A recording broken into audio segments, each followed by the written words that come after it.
Hello dear students, इस video में पढ़ेंगे हम क्लास 10th साइंस का एक इंपोर्टेंट टॉपिक उपचयन अपचयन अभिक्रिया अथवा रेडॉक्स अभिक्रिया। तो आइए वीडियो को स्टार्ट करते हैं। सबसे पहले हम पढ़ेंगे उपचयन अपचयन अभिक्रिया की परिभाषा। उसके बाद हम समझेंगे कि उपचयन क्या है, अपचयन क्या है। उसके बाद हम इसके दो उदाहरण समझेंगे। तो आइए वीडियो को स्टार्ट करते हैं। सबसे पहले देखते हैं परिभाषा।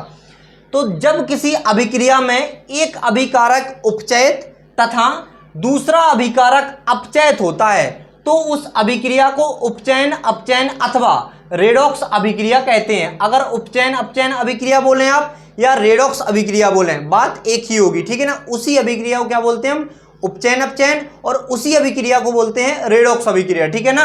अब इसमें लिखा है कि एक अभिकारक उपचयित तथा दूसरा अभिकारक अपचयित होता है। तो देखो, उपचयित और अपचयित को हम समझेंगे। उपचयित अपचयित को कैसे समझेंगे, उपचयन और अपचयन से। तो सबसे पहले हम समझेंगे उपचयन को।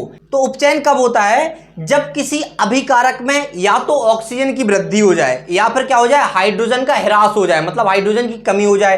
तो क्या बोलते हैं, वो पदार्थ उपचयित हो गया है या उसका उपचयन हो गया है, ठीक है।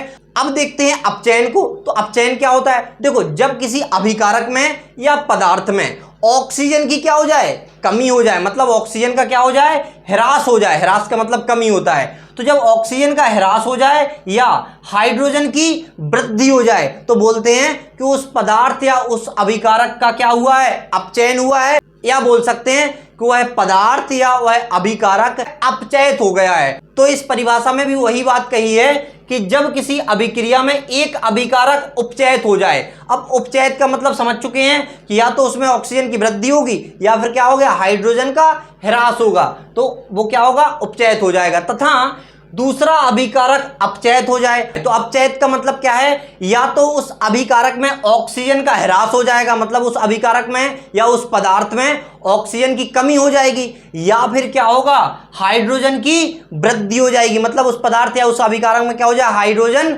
बढ़ जाएगा। तो हम बोल सकते हैं कि उस पदार्थ का क्या हुआ, अपचयन हुआ, या फिर बोल सकते हैं वह पदार्थ अपचयित हुआ। तो आप समझ चुके होंगे कि जब किसी एक अभिक्रिया में उसका एक अभिकारक कैसा होता है, उपचयित होता है, और दूसरा अभिकारक अपचयित होता है, तो उस अभिक्रिया को क्या बोलते हैं हम, उपचयन अपचयन अभिक्रिया या रेडॉक्स अभिक्रिया।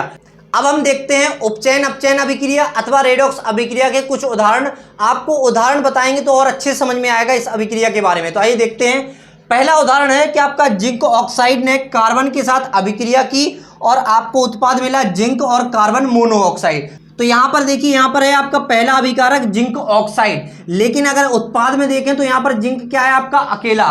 तो यहां पर इस अभिकारक का क्या हुआ, इस अभिकारक का अपचयन हुआ, क्योंकि इसमें ऑक्सीजन का क्या हुआ, ह्रास हुआ या ऑक्सीजन की कमी हुई। और जब ऑक्सीजन की कमी होती है या ऑक्सीजन का ह्रास होता है किसी अभिकारक में या किसी पदार्थ में, तो हम बोलते हैं कि वह अभिकारक या वह पदार्थ कैसा हुआ, अपचयित हुआ, या उस अभिकारक या उस पदार्थ का अपचयन हुआ।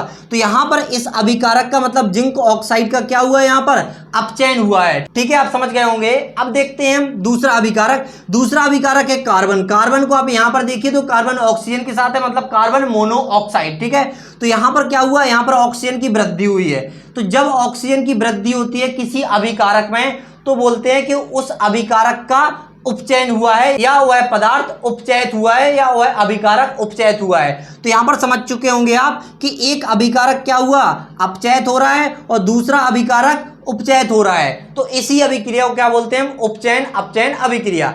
अब देखते हैं उपचयन अपचयन अभिक्रिया अथवा रेडॉक्स अभिक्रिया का दूसरा उदाहरण। दूसरा उदाहरण में क्या है, यहां पर कॉपर ऑक्साइड है, यहां पर हाइड्रोजन, दोनों ने अभिक्रिया की, आपको उत्पाद में कॉपर मिला और H2O मिला, ठीक है। तो यहां पर देखिए, यहां पर कॉपर ऑक्साइड है, मतलब कॉपर ऑक्सीजन के साथ है, लेकिन यहां पर कॉपर अकेला है, मतलब इस अभिकारक का क्या हुआ, अपचयन हुआ, तभी तो इसकी ऑक्सीजन का क्या हुआ, ह्रास हुआ। हमें पता है ना कि ऑक्सीजन का ह्रास को क्या बोलते हैं, अपचयन बोलते हैं। लेकिन यहां पर देखिए, यहां पर हाइड्रोजन क्या है, अकेला है, और यहां पर हाइड्रोजन ऑक्सीजन के साथ है, मतलब हाइड्रोजन में क्या हुआ, ऑक्सीजन की वृद्धि हुई, मतलब दूसरे अभिकारक में ऑक्सीजन की क्या हुई, वृद्धि। और जब किसी अभिकारक या पदार्थ में ऑक्सीजन की वृद्धि होती है तो हम क्या बोलते हैं, उस पदार्थ या उस अभिकारक का क्या हुआ, उपचयन हुआ है, या वह पदार्थ या अभिकारक कैसा हुआ, उपचयित हुआ है। ठीक है, तो इस अभिक्रिया में आपका अपचयन भी हो रहा और उपचयन भी हो रहा। तो आशा करते हैं कि आपको वीडियो पसंद आई होगी। अगर आपको वीडियो पसंद आती है तो वीडियो को लाइक करें और चैनल को सब्सक्राइब करना ना भूलें।